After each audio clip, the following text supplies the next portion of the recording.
Real people, real breakthroughs.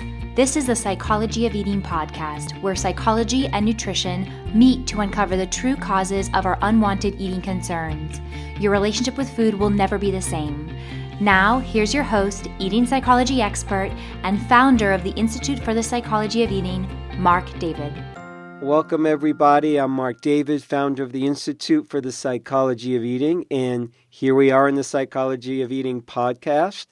And I'm today with Robin. Welcome, Robin. Thanks, Mark. Glad you're here. Glad you're doing this. Have been looking forward to it. All right.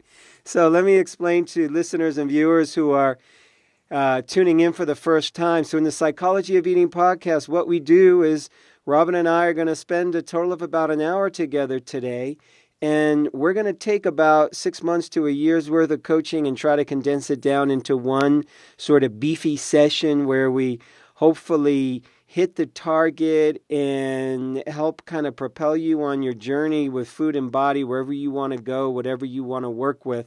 So it's a bit of a different situation because we're really going for what the places are that really need the attention in order for you to get where you want to go. So Robin, if you could wave your magic wand and have whatever result you wanted out of this session, what would that look like for you?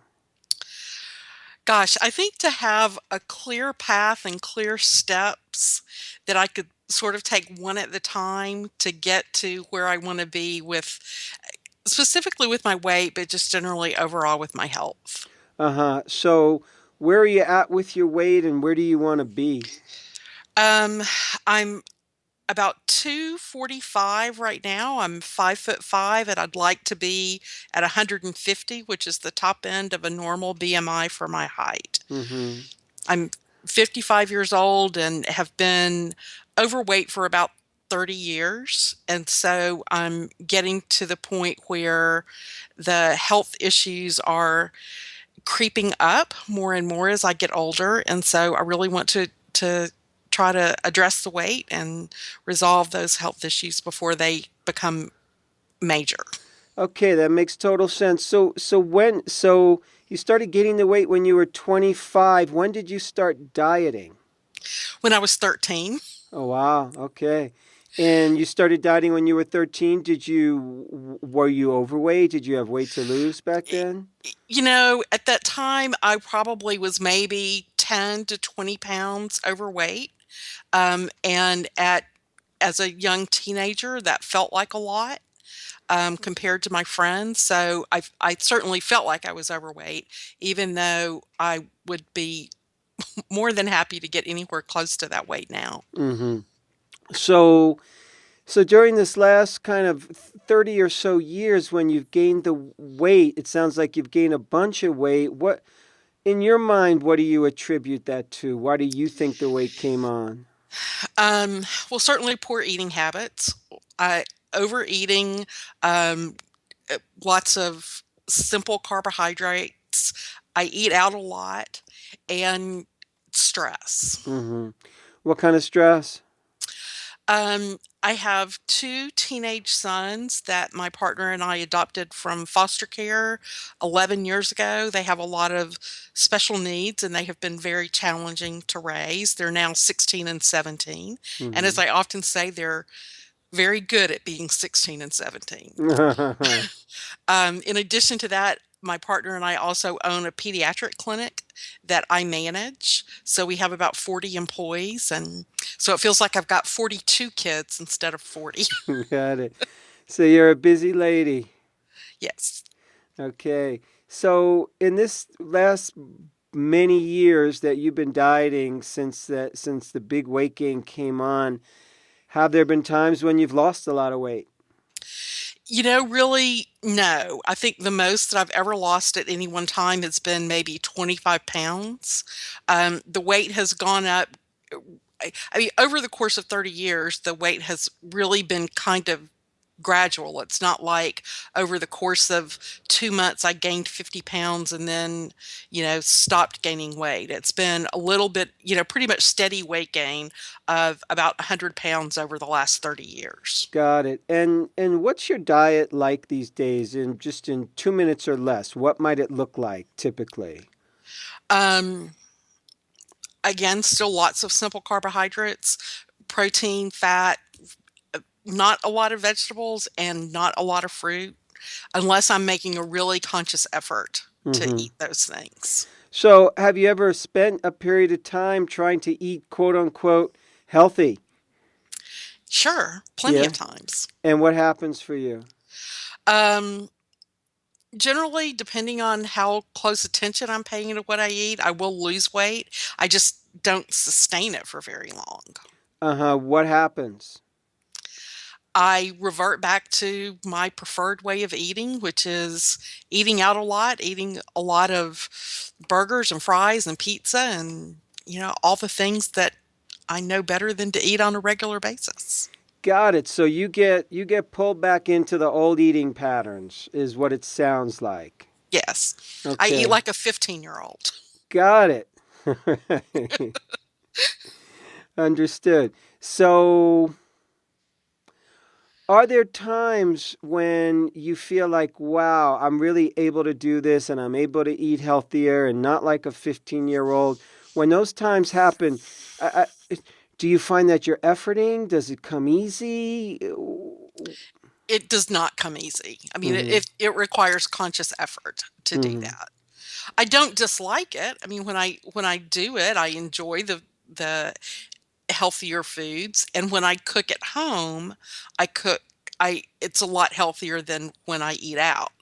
Um, when I eat out again, it's lots of sandwiches and fries and bar food. But when I cook at home, it's generally lean protein and lots of vegetables. Mm-hmm. But I just eat out a lot. How often do you eat out, would you say?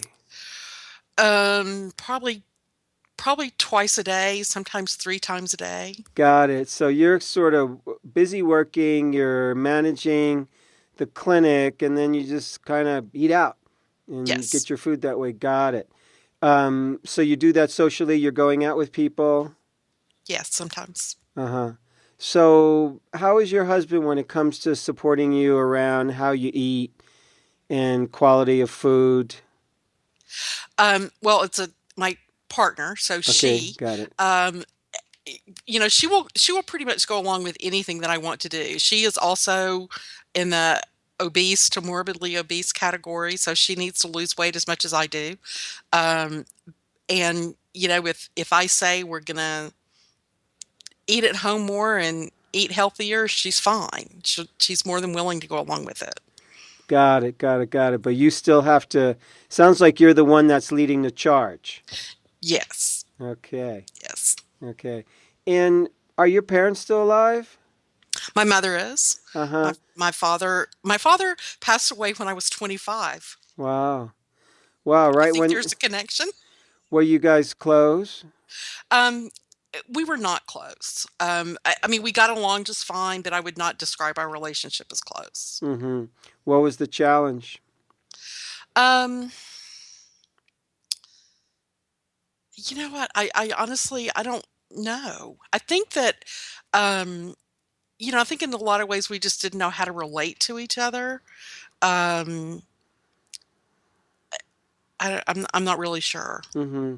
Do you have brothers or sisters? I have one sister. She's 3 years younger than I am. Mm-hmm. And are you guys close?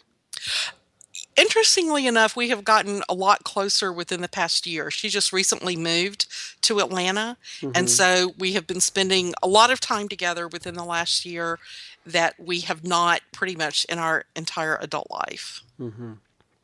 And when was the last time you can remember weighing close to what you wanted to weigh? Like, can you actually remember that time? Oh, probably when I was about 20. Uh-huh. And what was going on for you? Um, I was in college. I had a couple of part-time jobs and was spending a lot of time at the gym. Quite honestly, I don't remember how I was eating, but I know that I was very active and very busy and generally liked my life. Mm-hmm. And I'm going to be bouncing around here. By the way, there's a method to the madness. So, with your mom, how's her relationship with her body? Um, I would say I would say not very good. She's overweight and carries a tremendous amount of weight in her abdomen area. So, her body has sort of an odd shape to it and has been that way for pretty much as long as I can remember. So, I know that that's something that she would very much like to change. She's in her late 70s and is also experiencing some health issues as a result of her weight. Mm-hmm. And tell me about your partner. Does she talk about her weight with you? Does she talk about wanting to lose weight? Like, where's she at? Would she rather just not have to bother, but you're interested in it? Like, help me understand. She would also like to lose weight. She doesn't pursue it actively the way that I think I do. She has been overweight since she was fairly young, um, and would like to lose weight, but again, just doesn't seem to have as much energy around it as I do. Mm-hmm. And when you sort of go on a diet and start eating healthy, and then you kind of go off and revert back to old habits, like, what do you tell yourself when you start, going for the junk food? Like, what do you say to yourself? Like, how do you talk to yourself? Well, generally, I'll start by saying, well, I just don't have time to do it. It'll just be this once. It'll be okay. Um, and then it doesn't take long before it's back to, my normal. Mm-hmm. And in your ideal world, if you lost the weight that you wanted to lose, how would things look different, be different? How would you be different? How would life be different? Like, what would life be like? I'd be a lot more active. I'd Mm-hmm. be, I've never done a lot of, well, I've never done any, not a lot. I've never done any sports, so like playing tennis, hiking, biking. Those are the kinds of things that I would like to do, but don't. Um, Even traveling where you do more adventurous kinds of things than go and sit on a beach or sit by a pool somewhere, which is what I generally do. Mm-hmm. So you think you'd be more active. And what else? How would life be? How would you be different? Well, for one thing, I'd have a lot more energy I- and when I say energy, I mean like psychic energy, Mm-hmm. to because I'm very consumed with thoughts about what I'm going to eat, what I should be eating, um, and so just to have a lot more mental energy and mental space available for other things. Mm-hmm. Got it. How was your upbringing as a kid? Do you feel like, wow, I came from a good home, I had good parents, or, I'll take it or leave it? Like, what was your experience? Sum it up in a minute or two for me. Um, it was not bad at all. There was certainly no abuse or neglect or anything like that. I think that a lot of times I didn't feel seen or understood by my parents. Like I said, I wasn't really close to either one of them, Mm-hmm. and just kind of felt like that I couldn't talk to them. That they didn't know how to relate to me, and I didn't really know how to relate to them. Got it. Okay. So, Robin, I think I got a little bit of information to sort of push the foot on the gas pedal a little more here and see if we can help you have a breakthrough here. So let me just give you a couple of thoughts. Based on how you have described your pattern to me, we all have our habits, we all have our patterns, we all have our way of doing things. And when I hear your story, I like to just sort of hear the big picture. And what I hear in the big picture is, okay, you gained weight. You gained weight when you were about 25. It started coming on. Happens to be, same time your dad died. That might be connected. It might not be. And then all of a sudden, for the next 30 years, you're trying to lose it, and you eat healthy, and then you don't.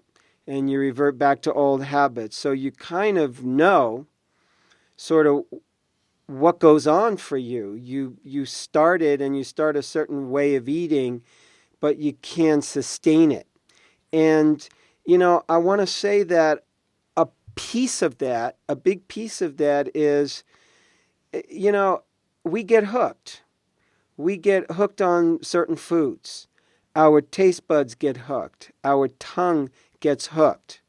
Our pleasure sensors get a little hooked. We get attached. We like what we like. I like what I like when it comes to food, when it comes to the weather, when it comes to what clothes I wear. We have our preferences. And when it comes to food, I think a lot of us don't realize how much our preferences for certain foods can drive us.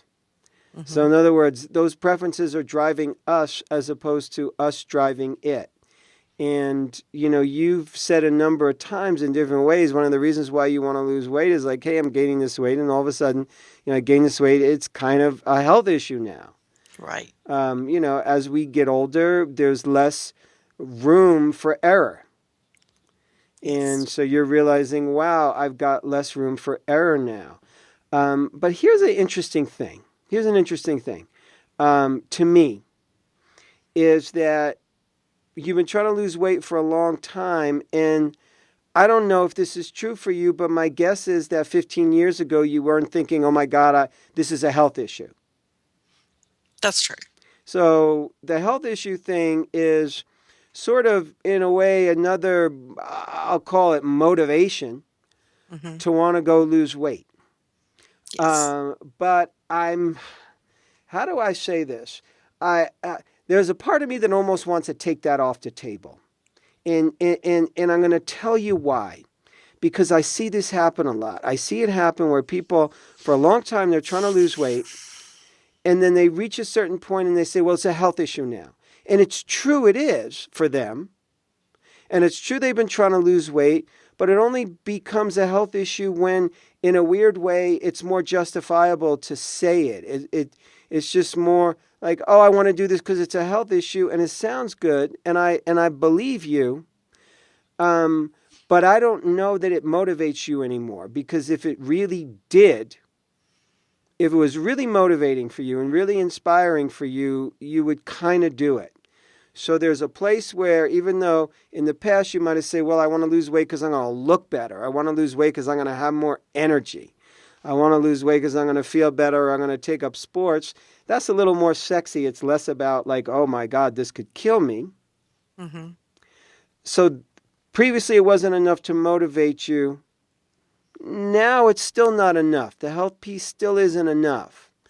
So when I start to think that, or imagine that, or say that, the next place I go is that I'm going to just say there's a part of you that's just not on board with it all. I certainly can't argue with that. Yeah. I think that that's got to be true on some level. So there's a part of you that's not on board with it all. And that's the part that, to me, I'm most interested in for you. Because you're a smart lady, you run a business, you have 2 kids, you're being a great parent as best you can, you're in a partnership, so you're capable. And, there's a part of me that wants to lose weight and be active and be all these things and be healthier, and there's another part of you that just doesn't. And This might sound strange to you, but I almost want to say to you, what if you just gave it up? What if you just gave up losing weight? Because so far, you haven't fully chosen to do it. So what if you just stop? Like, what would happen? I'm just kind of playing here. I'm just imagining. What if I said, hey, stop worrying. Don't worry about all this nonsense because you're constantly thinking about food. You're constantly worrying about food. You made it this far. We got to die of something anyway. We're all going to die of something. So even though you lost 100 pounds, you're still going to die at some point. So what if you were just going to stay this weight forever? Like, what happens when I say that? Where do you go? On some level, it's a relief. And I don't even know, I don't know what I would think about. I don't know what I would do if I stopped trying, at least if I stopped saying I wanted to lose weight. Yeah, I don't know. Yeah, I believe that you don't know. What happens is it's become an identity for you right now. Yes, I totally agree with that. And if I could do one thing, if I could wave my magic wand, I would want to take that identity away. Because the identity is, well, I want to lose weight, but I can't. I want to lose weight, but I don't. Right. I want to lose weight, but I try, but I don't try hard enough, but I think I try hard enough, but I just can't sustain it. But I want to lose it. And I have to be thinking about it because I know it's the right thing to do, but I don't quite do it. So, yeah, that becomes a personality. Mm-hmm. And I don't know, and you don't know who you would be if that was off the table. Okay, so might it be a health issue now? Sure. But honestly, it's probably been a health issue for a while. And honestly, there are people who weigh all kinds of amounts, skinny to obese, and they live pretty long.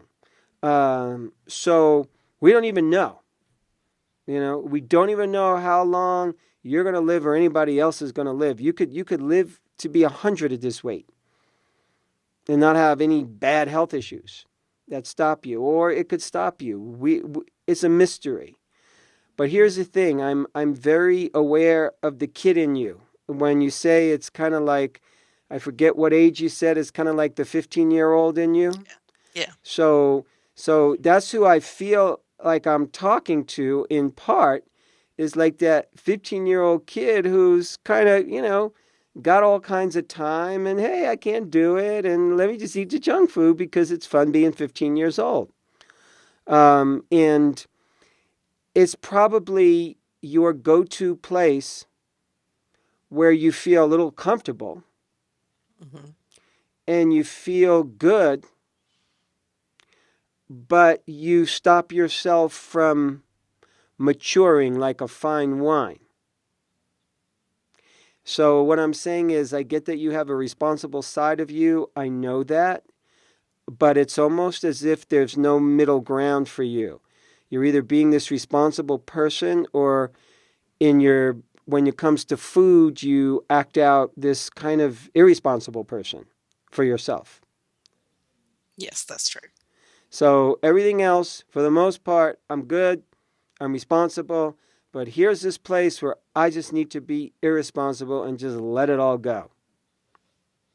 So what I'm going to guess is that the food that you eat, the way you eat, it gives you comfort, makes you feel better. You got a high-stress job. You got, a couple of challenging young teens. And food makes you feel better. And food's made you feel better for a long time. Food makes all of us feel better. I don't know anybody who food doesn't make them feel better. So this isn't a mystery here. Food makes you feel better. And there's a part of you that needs to fully start to see that you got a 15-year-old girl inside you that just wants to do what she wants to do and she doesn't care. And you have to learn how to address her more. And I would really, really, really, here's what I want for you. Here's where I think you're at. I think you're at the place where you're ready to see in the mirror what's happening, what the dialogue is between you and you. And from that place to start to make a choice that's a truly adult choice, because the way you've set up the conundrum for yourself, you've set up a conundrum that drains your energy, and the setup is, I want to lose weight, but I don't want to lose weight. And you constantly play that out. I want to take care of myself, I don't want to take care of myself. And that's why I was saying before, like, take this health thing off the table, because it sounds good. It sounds convincing, but the 15-year-old in you couldn't care less about your health. Because she doesn't, because you disobey your own good intentions and you go into that personality and start to eat the things you know are going to move you in the opposite direction of where you want to go. So I want you to see that this is the setup, that this is what you've been doing for a long time. Mm-hmm. And to me, you got to make a choice. And honestly, I got no problem whichever one you choose. And the choice is, on the one hand, like, just let go of dieting. Let go of dieting, let go of that personality, and see what shows up. Like, okay, I'm not going to do this anymore. I'm not going to try to lose weight. I'm going to just eat the burgers, eat the fries. Who cares? Because I haven't been able to do it. I haven't been able to lose the weight, and I keep going against myself, so I might as well stop and just live life and be me. That's one option. And it's an option to just try for a while and see how you feel. Okay. And I really mean that. I really, really mean that, because you just might have a hell of a lot more energy. You said you want more energy. That'll free up energy. Yeah. And it's you saying, okay, how am I going to spend my mental time and my emotional time? And the other piece, I think, if you're going to choose different, if you're going to choose like, okay, I don't want to sabotage myself anymore. If you want to choose that, then I want to say it's a choice to grow up. And I really mean that. There's a part of you that hasn't quite grown up. It's a 15-year-old girl. And you haven't graduated her. And you let her take over. And to not eat the junk food, to not eat all the carbs and to not eat the sugar,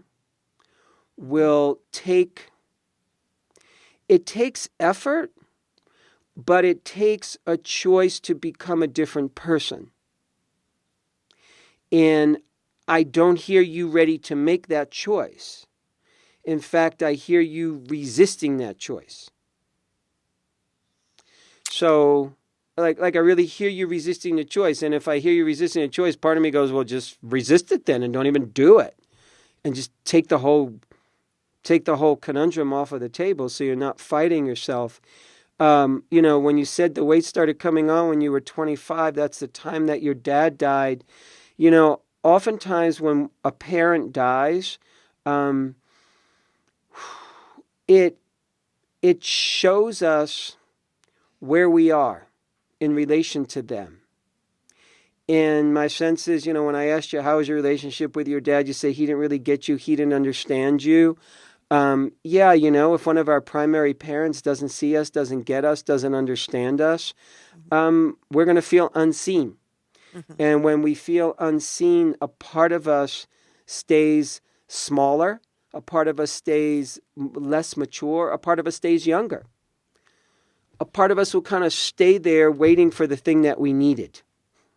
Mm-hmm. This is how, the human psyche works. We often sort of pitch our tent a little bit at a time in life where we didn't quite get what we need, and a part of us stays at that age. How we say, like, oh, I got my inner child, or yeah, there's this, I've got that. I've got my inner 17-year-old kid that shows up. It's like, I'm not pitting you up against the wall and saying you're the only person doing this. This is all of us. We all have different kind of people who live inside of us. So We're not just one person. We're a crowd of people. And those different personalities inside of us oftentimes are on board, and they communicate, and they oftentimes work against each other. You, at this point in your life, you have a couple of different personalities that work against each other. I'm just kind of laying out the turf as I see it, so they're working against each other. And it paralyzes you. It really paralyzes you. So what I'm saying is the way to be unparalyzed by this is to see it for what it is. This is the drama I play out. This is the story I play out. I vacillate between being an adult in my normal work life and a teenager in my food life. So if you really wanted to lose weight, you would have to become an adult in your food life. And it means bringing the same sensitivities to your food life as you do to your business life. You don't let things slide necessarily. You take care of business. You make sure things are running smoothly.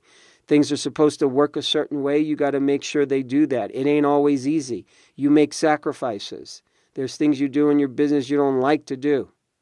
But you do it because you got to do it because you got to do it. There's things being a mom you got to do. You just got to do it. There's things that are enjoyable. There's things that are not so enjoyable. Same with food. And what happens is you want food to just give you all the goodies. You don't want to have delayed gratification. You want instant gratification. Give me my fries, because it feels good. And when life is stressful and tough, we want to feel good. So it makes perfect sense to me that you would want a place in your life that feels good. If work is challenging, if this is challenging, if that's challenging, I want to feel good somewhere. So food is your feel-good place. Until you find other places that can start to make you feel good, like food does, you're going to stay in this spin cycle. So I would literally love to see you just give it up and say, okay, this is the body that I'm going to have. I'm going to stop wasting my time. Or say, I really want to take this on. And taking it on means you don't be the same person that you've been. Taking it on means you're saying to yourself, I am going to graduate from the 15-year-old girl in me that sort of wants what she wants when she wants it, and I kind of let her take over. You have to graduate from her. You literally have to say, okay, I'm not going to feed you anymore. And it's on a certain level, it's a choice. If you were my client, what I'd probably have to do with you for a bunch of sessions is just be yelling at you. There's a part of you that wants motivation. There's a part of you that wants to find motivation somewhere to do this. It's not going to happen. You're not going to magically one day go, I can stick to my diet, because you would have stuck to it already. What I'm trying to say is there's something underneath why you can't stick to it, and the underneath part is there's this teenage part of you that you gotta look at her like, who is she?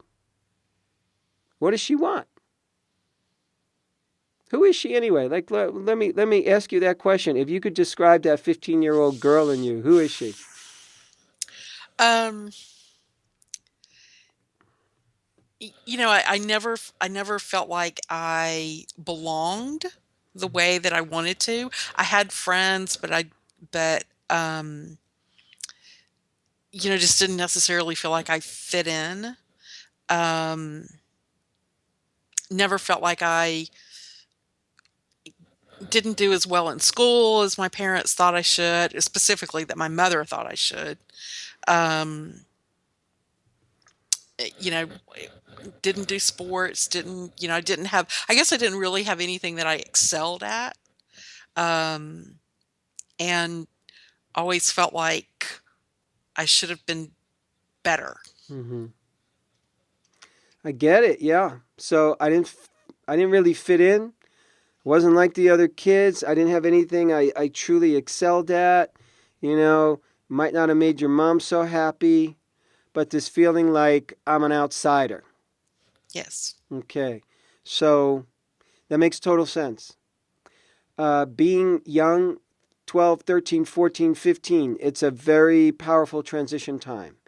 And every teenager, every kid in that age range needs to start to find a sense of community and acceptance and belongingness, outside of their parents. And it doesn't always work out so well. Kids are mean, you know. Uh, Junior high school isn't easy. And if you feel like you're an outsider, then it feels like you're an outsider. And there's a level where you're probably right. You might be an outsider a little bit. You might be a little different than the other kids. You might have a different path or a different road or a different trajectory. A lot of times we just don't fit in to the crowd. Mm-hmm. And that feels like it's not so good. And at some point, you have to graduate from that because there's a part of you, I'm going to guess, that still doesn't feel like you fit in. That's true. There's a part of you that feels like I'm not like everybody else. If I lost weight, probably you'd think, well, I'm going to fit in. If I'm like skinny and running around and doing sports like everybody else, I'm going to fit in. So I think there's a part of you that the goal of losing weight is really to fit in. And what I'm suggesting to you very strongly, I'm just trying to save you time. I'm trying to help you get more years on the planet here and get where you want to go. You got to give that up. You have to see that still runs you, that desire to fit in still runs you. And because you never were able to fit in, because fitting in at some point becomes an inner experience. We want fitting in to be everybody saying to us, we accept you now. And everybody just shows up and knocks on your front door and gives you a big cake and lots of presents. They say, okay, Robin, we accept you. And you fit in now, here's your gold star. And that day doesn't come for most of us. It doesn't happen. And we will use different ways to try to fit in. So one of the ways that you're enacting out this drama is, well, if I lose weight, I'm going to fit in. But because there's another part of you that believes that you don't fit in, you actually can't lose the weight. So what I'm going to say is you have to choose to fit in first. And fitting in means you fit into your world. You don't have to please whoever. All you got to care about is you and maybe your partner and the people closest to you. That's it.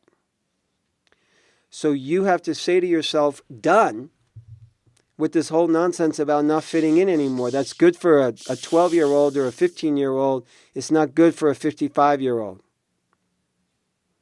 You have to say to yourself, you have to be an adult and say, I fit in to my life, to what I want, to my preferences, to who I hang out with, to what I do, to how I spend my time. Who are you trying to please? There's nobody else. So you have to graduate yourself, choose to fit in, and then you don't have to lose weight to fit in. You don't have all that pressure on you. You can still lose weight, but you're losing weight because you feel like losing weight, not because it's going to suddenly magically help you fit in. I'm trying to take the factors that you're using for trying to lose weight off the table because they stop you from losing weight. Well, and they certainly don't work. Yeah. I mean, they certainly haven't been motivation enough for me to do it. Yeah. So to me, you have to choose to get unstuck. It's a choice. Sometimes people think, well, I'm stuck. Somebody help me. So sure, this is me saying, okay, let me give a hand here. But I'm saying that the stuckness isn't because you're stuck, so to speak. Your stuckness it's a holding place until you realize that there's a choice to be made. And the choice to be made is you have to be a different person if you want to have a different body. You must be a different person in order to have a different body. because the other way hasn't worked. You've tried to change your body Mm-hmm. by maybe trying to diet, but that doesn't help you. So what I'm saying is dieting is not going to help you because you're going to revert back to your old way because you haven't changed who you are. So you've been focusing on changing your weight. That's where all your energy goes. Changing my weight, changing my weight, changing my weight. It's the wrong focus. I'm just telling you, if you want to lose weight, for you, you have to not focus on the weight. You have to focus on Robin. And the part of Robin you need to focus on is the part of Robin that needs to morph and change and shapeshift in order for your body to have a chance to morph and change and shapeshift. That's what I'm saying. And there's a lot of people who never change their health or their eating patterns or their weight because they have not changed. Mm-hmm.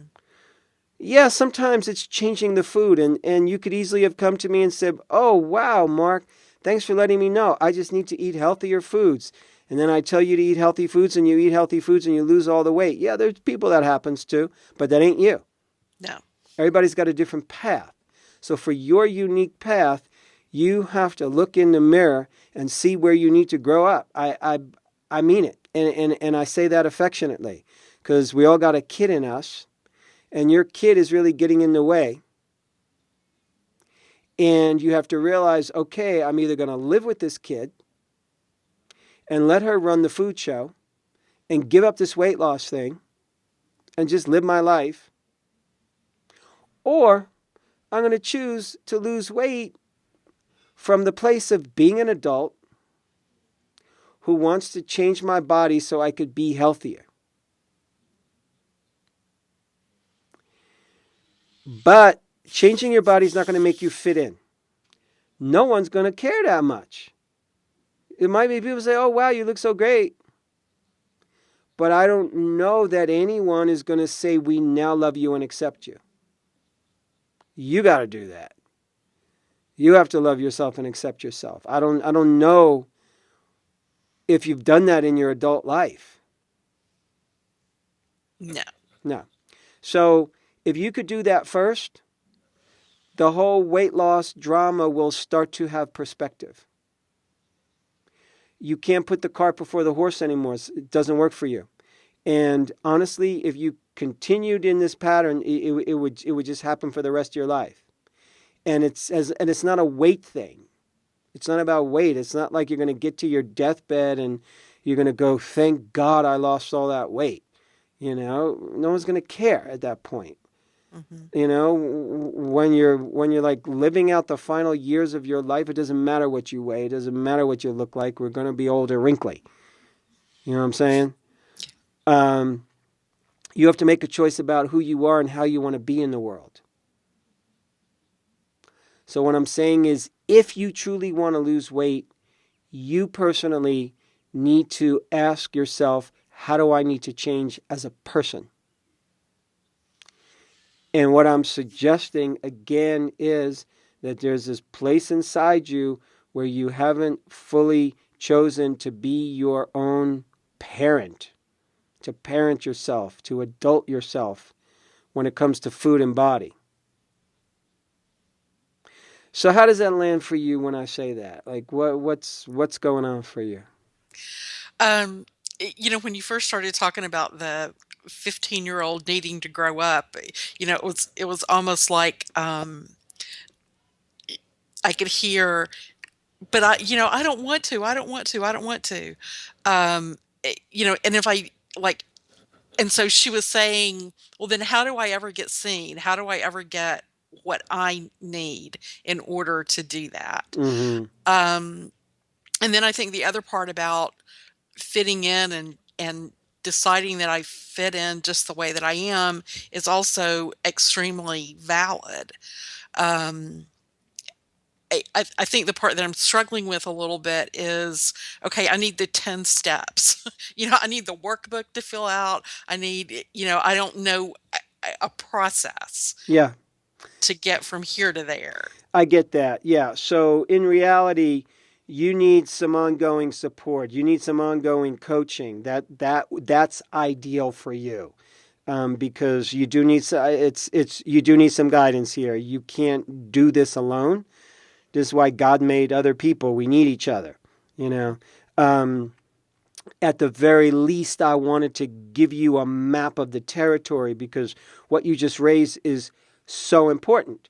Because in order to let go of that 15-year-old girl in terms of letting her run the show, yeah, you got resistance. Wow, well, what about me? How am I going to get seen?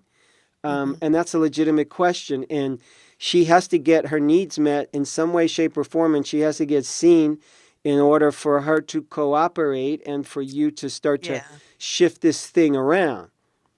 Right. So there's the rub. So that's where the work is going to be for you, but you have to choose to want to do that work. Okay, so I'm saying it's going to be work. It's like a job. It ain't easy. That's why people don't do it. That's why you haven't done it yet, because it seems like it's easier to just manipulate my food and change what I eat. But that's not easy, because it hasn't worked. So what I'm saying is this is work. This is not going to come smoothly. And if you do the work, you then finally have the opportunity to actually really truthfully get where you want to go. Sorry. That means I'm right. It's like the music starts to play. Yeah. So what I'm trying to say to you is the commitment comes first. I really mean that. You choose to want to have this transformation, even though you don't know how it's going to happen. You know, my favorite analogy is you might not know how to speak Spanish, but you could choose to learn how to speak Spanish. You might not know a word of it, but if you choose to learn it and commit to learn it, you know, okay, well, I'm going to buy a course, I'm going to go to a class. You'll figure that part out eventually. So I'm saying same with this. You have to choose to want to make that inner change, knowing that it ain't going to be easy.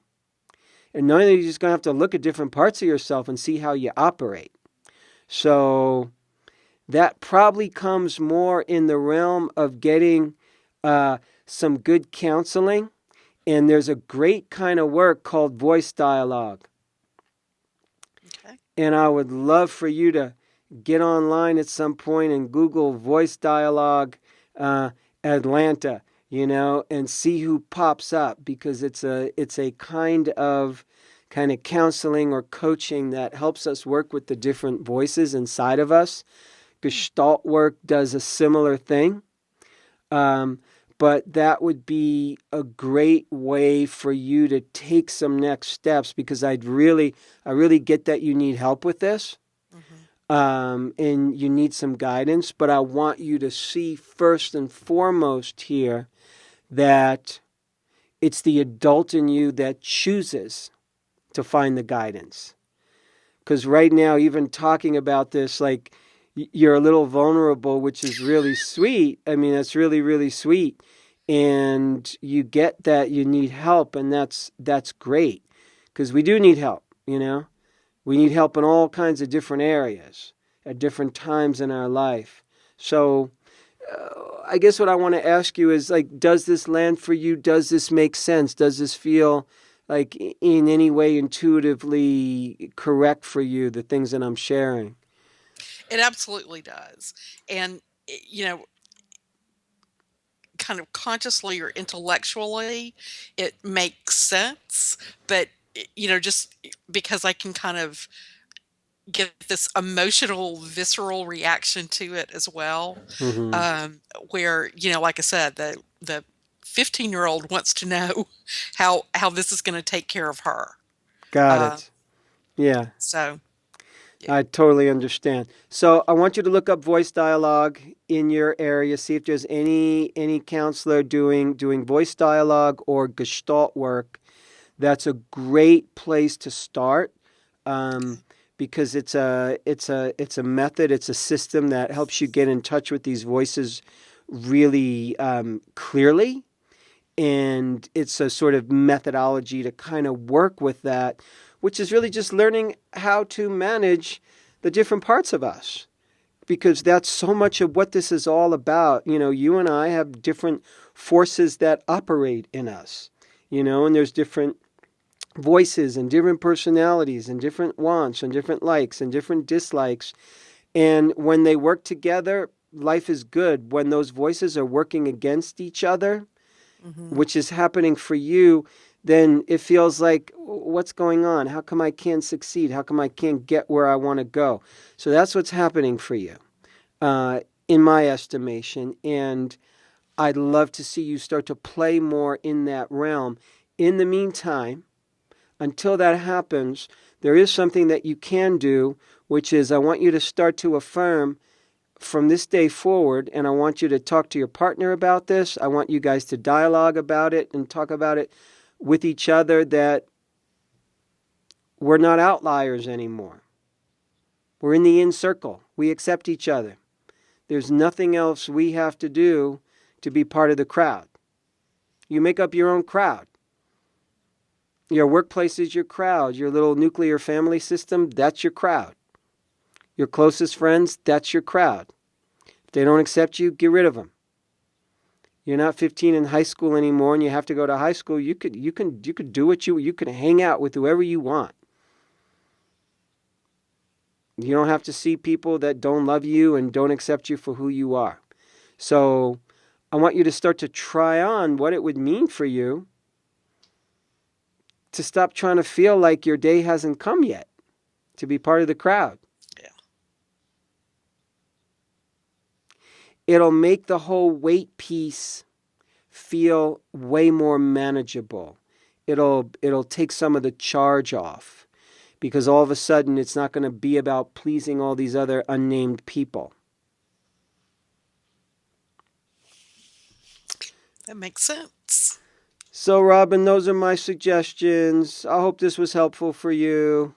Very much so. It's amazing to me that you, in such a short period of time, zeroed in on a couple of things that really fit, but not things that I had ever realized before. Well, that's my job here, so I'm glad I'm able to do that for you. I really am. Well, thanks. I appreciate it a lot. All right. Thank you so much.